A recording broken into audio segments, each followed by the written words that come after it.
큐텔라이프 김목사입니다. 욥기 32장 1절로 5절입니다. 3장에서 31장에 걸친 긴 대화가 중단되었습니다.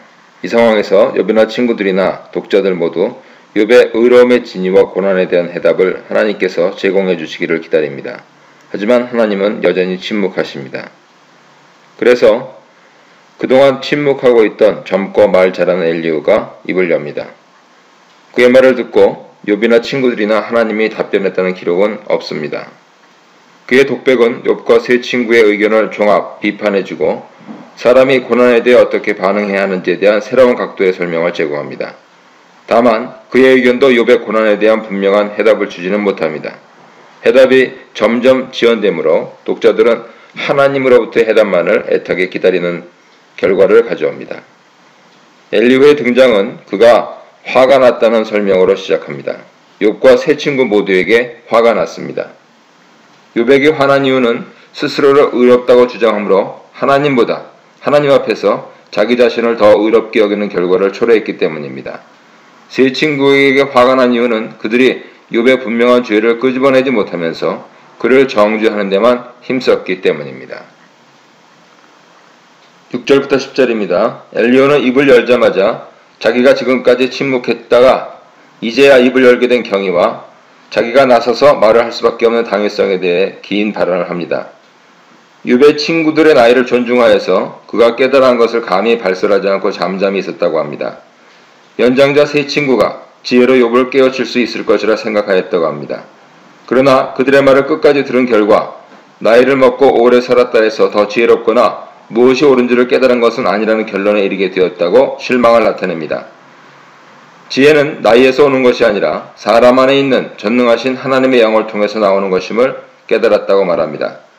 욥과 그의 친구들이 자기의 나이 적음을 문제 삼지 말고 앞으로 진술할 지혜로운 말을 들으라고 종용합니다.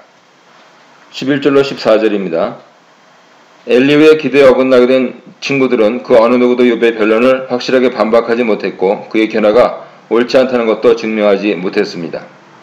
엘리후는 세 친구처럼 뚜렷한 증거도 없고 논리적으로 반박도 못하면서 욥을 죄인으로 몰고 가지 않고 그들의 방법과는 다른 방법을 사용해서 욥과 논쟁하겠다고 밝힙니다.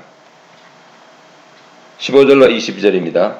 욥이 강력하게 자신의 무죄를 증명하자 거기에 할 말을 잃었고 엘리후의 유창한 언변과 논리의 말문이 막혀 다시금 할 말을 잃은 세 친구들의 모습이 나옵니다.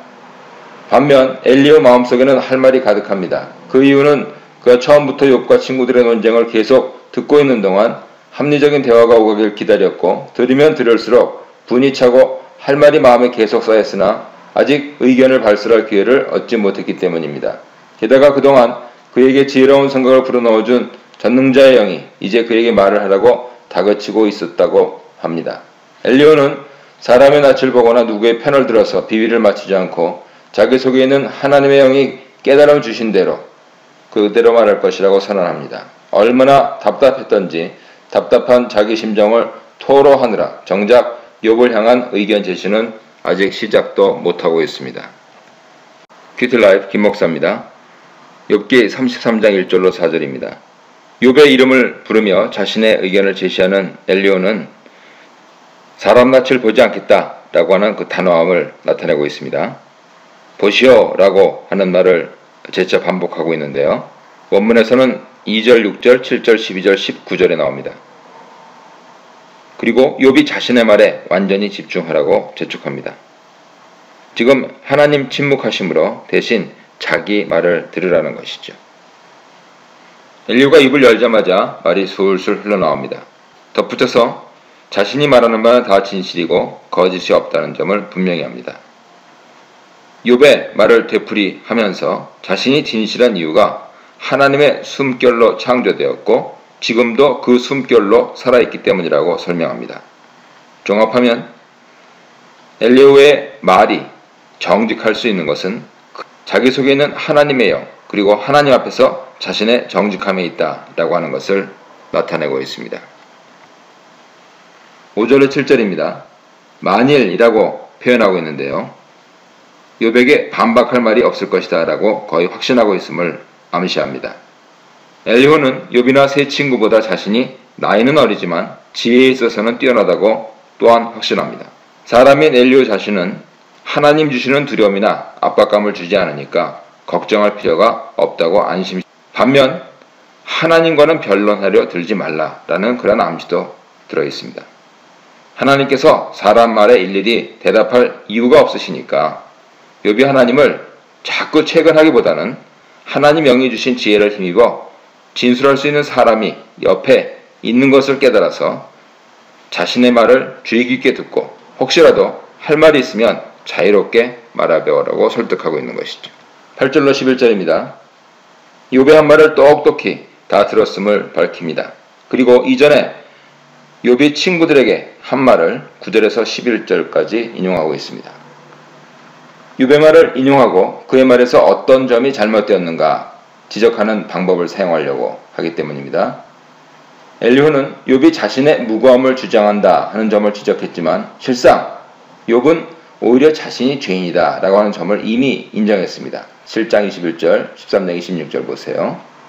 욥이 무고함이다 라고 말을 하고 있는 것은 죄를 안 지었다 라고는 의미가 아니고 다 회개해서 현재 하나님 앞에 부끄러울 것이 없고 지금 자신에게만 엄청난 재앙을 가져올 만한 중죄를 저지르지는 않았다 라고 하는 그런 측면에서 무고함입니다.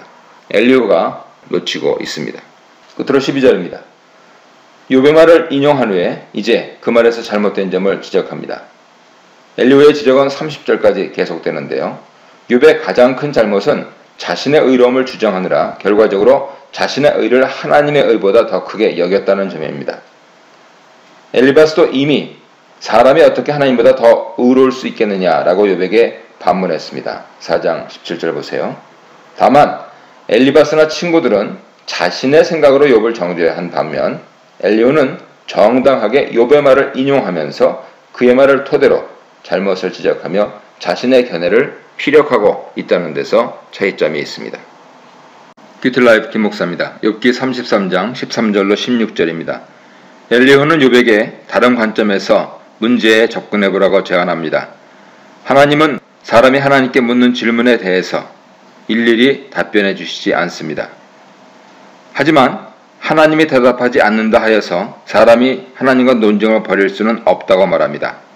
사람을 사랑하시는 하나님은 다양한 방법을 통해서 사람에게 먼저 다가가시고 말씀하십니다. 다만 사람들이 이것을 잘 깨닫지 못한다고 전하고 있습니다. 때로는 꿈이나 환상을 통해서 경고의 말씀을 하시기도 하고 7장 14절 보세요. 한 번이 아니라 거듭거듭 말씀하시는데 사람은 이것을 잘 알아채지 못할 때가 많습니다. 그래서 엘리후는 욥이 세밀한 하나님 계시에 집중하기를 조언합니다. 17절로 18절입니다. 하나님이 사람에게 경고의 계시를 주시는 이유로 엘리후는 두 가지를 언급합니다. 첫째, 사람이 악한 행위에서 돌이키며 교만하지 않도록 하시기 위함입니다. 둘째, 사람을 구덩이에서 건져 그 생명을 건지시기 위함입니다. 구덩이, 생명이란 단어가 각각 5번 나오는데요. 이러한 반복과 강조를 통해서 엘리후는 구원과 생명의 하나님을 부각시킵니다. 엘리바스는 5장 17절 이하에서 하나님 징계를 받는 자가 복이 있다고 말하고 욥에게 하나님의 징계를 업신여기지 말라고 충고했습니다. 엘리후는 이런 충고에서 한 발자국 더 나아가 욥에게 닥친 현재의 고난은 하나님이 그를 교만에서 벗어나게 하시고 하나님께 더 가까이 갈 수 있도록 하는 구실을 한다는 점을 기억하라고 종용합니다. 19절로 22절입니다. 엘리후는 고난이 죄의 결과라는 세 친구의 입장과는 다른 관점을 말하는데요. 하나님은 때로 인간에게 고통을 주어서 그가 죄에 빠지지 않도록 하고 또 그를 단련하기도 하시므로 고난을 항상 과거에 지은 죄에 대한 결과로 단정할 수는 없다는 입장입니다. 하나님은 현재 고난과 고통을 사용하여서 욥이 교만하지 않도록 하시고 그를 단련시켜 결국은 생명을 주시려 한다는 것이죠. 욥이 이를 알아채지 못한 것이므로 하나님 음성에 더 민감해져야 한다고 충고합니다. 23절로 24절입니다. 엘리후는 하나님이 자기 백성을 단련시킬 때 고통을 주시는 것만으로 그 역할을 끝내지 않는다고 합니다. 하나님은 일천천사, 일천사자 가운데 한 명을 보내어서 고통받는 자의 중보자가 되게 하여서 고통받는 자가 다시 의롭다 칭함을 받도록 도우십니다. 욥은 하나님께서 죄 지은 백성을 위하여 그를 대변할 자를 준비시키시고 그 대변자의 중보기도를 통해 그를 긍휼히 여기시고 그의 죄값을 치를 희생제물로 얻은 것으로 간주하여서 그의 생명을 죽음에서 건지시려 하는 것을 믿는다 하는 사실을 16장 19절 이하에서 이미 밝혔습니다. 25절로 28절입니다. 하나님이 천사의 중보를 통해 고난받는 자를 다시 의롭다 여기셨으므로 그도 하나님께 회개하고 기도해야 합니다. 그러면 하나님은 그가 당한 육체적, 정신적 고통을 말끔히 없애주시고 전보다 더 낫게 회복시키실 것이라 말합니다. 또한 하나님의 은혜를 베풀어서 고난받은 자의 깨어졌던 관계를 다시 회복시켜 주실 것이라 말합니다. 용서받은 죄인은 이젠 고통과 두려움에서 나와 당당히 사람 앞에서 자신의 죄와 무익함을 시인하고 자신을 무덤에서 건져 생명의 빛을 보게 하신 하나님만을 노래하며 선포하게 될 것입니다. 엘리후는 욥이 현재 고난에 초점을 두지 말고 그를 향하신 하나님의 사랑과 은혜의 눈을 돌려 소망을 품고 다시 의롭다 칭함을 받아 육체 질병에서 벗어나고 하나님과의 관계를 회복하라고 조언하고 있습니다. 29, 30절입니다. 인간을 구원하여 생명을 주려는 하나님의 시도는 한 번으로 끝나지 않고 계속 반복된다고 합니다. 엘리후는 욥에게 그의 고통이 이런 하나님의 사랑과 깊은 뜻에서 비롯되었음을 깨달으라고 촉구합니다. 31절로 33절입니다. 욥은 전에 친구들에게 내 허물이 무엇인지 알게 하면 내가 잠잠하겠다라고 말했습니다. 6장 24절입니다. 엘리후는 이 말에 대꾸하며 이제 자기가 깨달은 지혜로 욥을 가르칠 테니 새겨드리려고 합니다. 반면 욥의 친구들은 깨달음을 주지 못한 결과 욥을 잠잠케 하기는커녕 말을 더 많이 하게 만들었습니다. 엘리후는 이제 친구들과는 다른 견지에서 욥에게 의견을 내놓으며 깨달음이 있거든 잠잠히 자기 말을 경청하라고 지시합니다. 자신 또한 욥의 의로움을 인정하고 싶다고 합니다. 하지만 엘리후는 욥이 자기 말에 대답하지 못할 것을 확신하면서 다시 한번 욥에게 하나님과 변론하려 하지 말고 잠잠하여 자신의 지혜의 가르침에 계속 귀 기울이기를 요청합니다. 큐티라이프 김목사입니다. 욥기 34장 1절로 4절입니다. 엘리후는 하나님께서 모든 일을 감찰하시고 악한 자를 심판하심으로써 세상을 의롭게 통치하심을 증명하려 합니다. 욥이 이 사실을 알고 하나님께 품은 야속한 마음과 재판을 열어서 하나님과 변론하려는 생각을 철회하고 속히 하나님께 순복하여 심판을 면하기를 기대하고 있습니다. 5절 9절입니다. 엘리후는 욥이 스스로의 의로움을 부각시킨 점이 부당하다고 밝히며 이에 대한 증거로서 하나님께서는 정의로운 통치자시다라는 점을 설명합니다. 덧붙여 엘리후는 욥이 목마른 자가 물을 마시듯 남들이 자기에게 쏟아붓는 비방과 조롱을 다 받으면서 악인들과 떼지 함께 다니고 하나님을 기쁘시게 해봐야 유익이 없다고 하면서 하나님이 정죄하셨다고 비난하고 있는 사실을 인용하면서 욥의 입장을 요약하고 있습니다.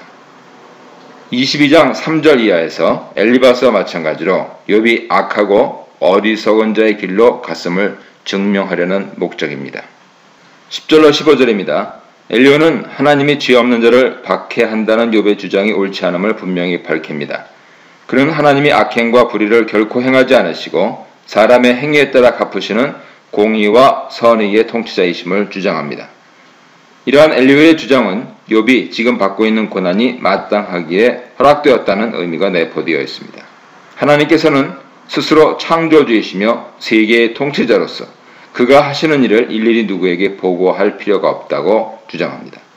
하나님은 마음만 먹으면 한순간에 사람으로부터 그의 영과 목숨을 빼앗아 흙으로 돌아가게 하실 수 있는 분이기 때문입니다.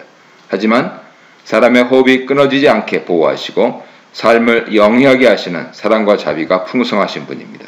엘리후는 욥에게 생명이 붙어있는 이 사실이 하나님의 은혜임을 깨닫기를 바라고 있습니다.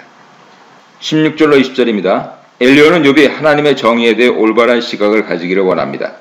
하나님의 정의와 심판이 세상 모든 사람에게 공평하게 미친다는 점을 설명합니다. 하나님은 사람의 신분의 높고 낮음이나 재물의 많고 적음에 따라 사람을 판단하지 않으십니다. 엘리후가 특별히 왕이나 지도자와 같은 지위에 있는 악인들을 예로 들며 하나님의 심판이 그들에게 예외일 수 없다고 말하는 이유는 욥의 위치가 그거와 같았기 때문입니다. 아울러 욥도 하나님 심판에서 제외될 수 없다는 암시입니다. 이처럼 엘리후는 하나님이 정의를 싫어하신다는 욥의 주장이 결코 옳지 않다는 것을 재차 강조하고 있습니다. 21절로 28절입니다. 하나님께서는 사람의 모든 행위를 살피십니다. 그러므로 악을 행하는 자가 있다면 그는 하나님 앞에서 자신을 숨길 수 없습니다. 사람의 생각, 동기, 언행을 이미 다 파악하시므로 그가 악을 저질렀음을 즉각 아십니다. 시간을 지체할 것 없이 심판하십니다. 하나님 작정하시면 행악자는 하룻밤 사이에 멸망하게 되고 그가 가진 것은 모두 남의 소유가 됩니다. 행악자는 어쩌다 죄를 짓게 되었는가 하는 근본적인 이유에 대해서는 그들이 세상을 공의로 통치하시는 하나님으로부터 떠났다는 데서 찾고 있습니다. 행악자들은 하나님의 말씀을 깨달아 알지 못하기 십상이고 설령 알았다 해도 하나님을 몰아냈으므로 자기 눈에 오른 대로 행하는데 아무런 거리낌을 느끼지 못합니다. 반면에 그들에게 핍박을 당한 자들은 하나님께 눈물로 부르짖으며 행악자의 심판을 간청합니다.